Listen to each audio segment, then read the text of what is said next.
NOC on vacant flats, अगर flat vacant है तो उसके ऊपर नॉन ऑक्यूपेंसी चार्जेस लगा सकते हैं क्या? नॉन ऑक्यूपेंसी होगा ना अगर फ्लैट वैकेंट होगा। मतलब मैं मेंबर हूँ, मेरे फ्लैट में मैं खुद नहीं रह रहा हूँ, तो नॉन ऑक्यूपेंसी चार्जेस लगना ही है ना, वैकेंट ही रहेगा ना फ्लैट।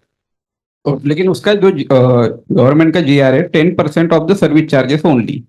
जो मैं देखता हूँ कि फॉर एग्जाम्पल 5,000 रुपये अपना सर्विस चार्जेस है, और तो 500 रुपीज एक्स्ट्रा हम लगा सकते हैं नॉन ऑक्यूपेंसी चार्जेस के लिए। मैं एक देखता हूँ कि 5,000 के अगेंस्ट 2,500, 50%, 20%, या लमसम अमाउंट साल का 25,000, 30,000 ऐसा सोसाइटी लेती है। लेकिन 10% ही हमको लेना है उसमें।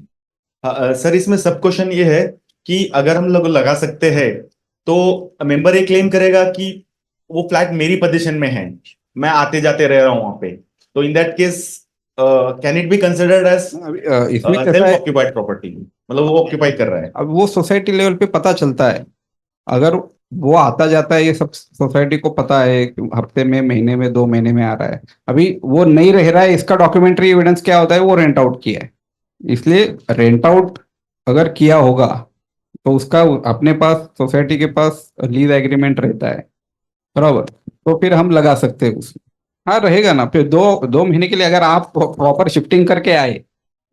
इसके इसके एक और एक जो ये सब क्वेश्चन है, उसमें और एक मेरे पास ग्रीवेंसेस आते हैं लोगों के, कि जैसा सर ने बोला कि मेरा टेनेंट ने शिफ्ट किया, 2 महीना खाली था, तो शिफ्टिंग चार्जेस भी सोसाइटी में लगाते हैं, बराबर।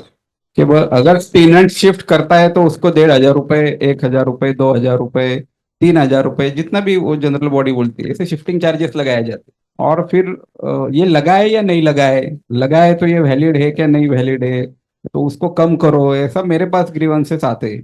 तो उसके बारे में मैंने जैसे बोला कि जनरल बॉडी उसके लिए सुप्रीम है, क्योंकि शिफ्टिंग चार्जेस लगाए न लगाए इसके लिए गवर्नमेंट का कुछ स्पेसिफिक रेस्ट्रिक्टिव सर्कुलर नहीं है।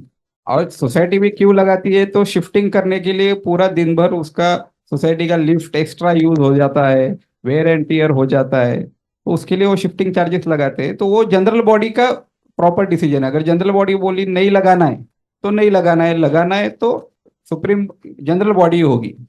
ठीक। ओनर को ही लगेगा ना, मतलब अभी वो ओनर या फिर टेनेंट वो उनके इंटरनली डिसाइड कर सकता है, वो भी सोसाइटी की जनरल बॉडी करेगी ना कंसिडर। उसके लिए गवर्नमेंट का कोई स्पेसिफिक जीआर सर्कुलर नहीं है।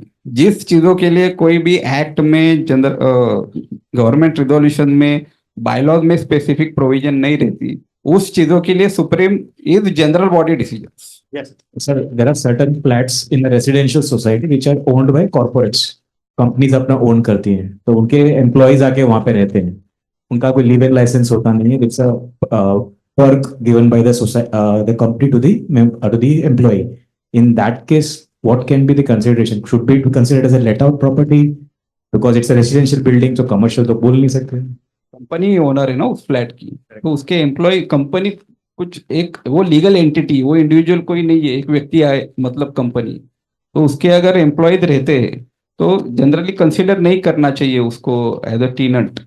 Thank you sir. इसका फॉलोअप क्वेश्चन ये है कि कोई कंपनी का फ्लैट है और कंपनी का एम्प्लॉयज को as a transit accommodation use कराया जा रहा है, तो वो अलाउ करना चाहिए कि नहीं करना चाहिए? लाइक वो गेस्ट हाउस टाइप में यूज होता है कि जैसा कोई उनका इवेंट्स होता है यहाँ पे, या फिर उनका कोई कॉन्फ्रेंस होता है, उस टाइम पे उनका एम्प्लॉयज आते हैं, वो टाइप का भी हमने देखा है, तो हमारे पास क्वेश्चंस आते हैं, तो वो टाइप का अलाउ करना चाहिए कि नहीं करना चाहिए? वो तो प्योरली कमर्शियल हो गया। कमर्शियल मतलब अभी वो कंपनी अगर उस एम्प्लॉय से कुछ पेमेंट ले रही है उसके लिए, तो कमर्शियल हो जाएगा ना। और उसका वो फैसिलिटी, अभी फॉर एग्जांपल मैं रह रहा हूँ मेरे फ्लैट में, मैं मेरे फ्लैट में रह रहा हूँ, मेरे घर में शादी का फंक्शन है, तो 2 महीने मेरे इधर मेरे सब रिश्तेदार आते जाते रहने वाले, 2 2 4 4 दिन। तो उसके लिए हम थोड़ी चार्ज लगाएंगे। अगर कंपनी उनके एम्प्लॉयज के लिए कुछ भी एक्टिविटी 1 महीने के लिए दे रही है, 2 महीने के लिए दे रही है। हाँ, मतलब मैंने जब मैं जी साउथ में था, वरेली एरिया में, वहां पे एक सोसाइटी थी, वहां पे प्रॉपर लॉजिंग ही चल रहा था, लॉजिंग ही चल रहा था। मतलब कंपनी के नाम पे फ्लैट था, और वो प्रॉपर 1 दिन के लिए, 2 दिन के लिए प्रॉपर देते थे। उनका मैनेजर था, वो लोगों से पैसे ले रहे थे, ये सब डॉक्यूमेंट्री प्रूव हो रहा था। तो ऐसा डिसअलाउड, और उसके बाद बोलती है कि मेरे इम्प्लॉइज आते हैं, मे बी वो गेस्ट हाउस यूज करती है, हमें पता नहीं लगेगा, क्योंकि वो मतलब as a society how will we know कि वो इम्प्लॉइज भी आ रहे हैं। ओवरऑल ये जो चीजें है इसके लिए सोसाइटी की कमेटी जनरल बॉडी में प्रॉपर डिस्कशन होके, और जिसका भी फ्लैट ओनर है उसके साथ इंटरेक्शन, इस हर चीज के लिए मैंने जैसे बोला, आप self government, local self government, बराबर, हर इंसिडेंस के लिए गवर्नमेंट कोई भी एक्ट में, रूल में, बायलॉज में या गवर्नमेंट रिजोल्यूशन नहीं बना सकता। करेक्ट। इसके लिए तो आप लोगों की जनरल बॉडी बनाई गई है, कमेटी बनाई गई, बराबर। एक मोटा मोटा अभी गवर्नमेंट ने बता दिया कि कंपनी में फ्लैट ओन कर सकती है, करेक्ट।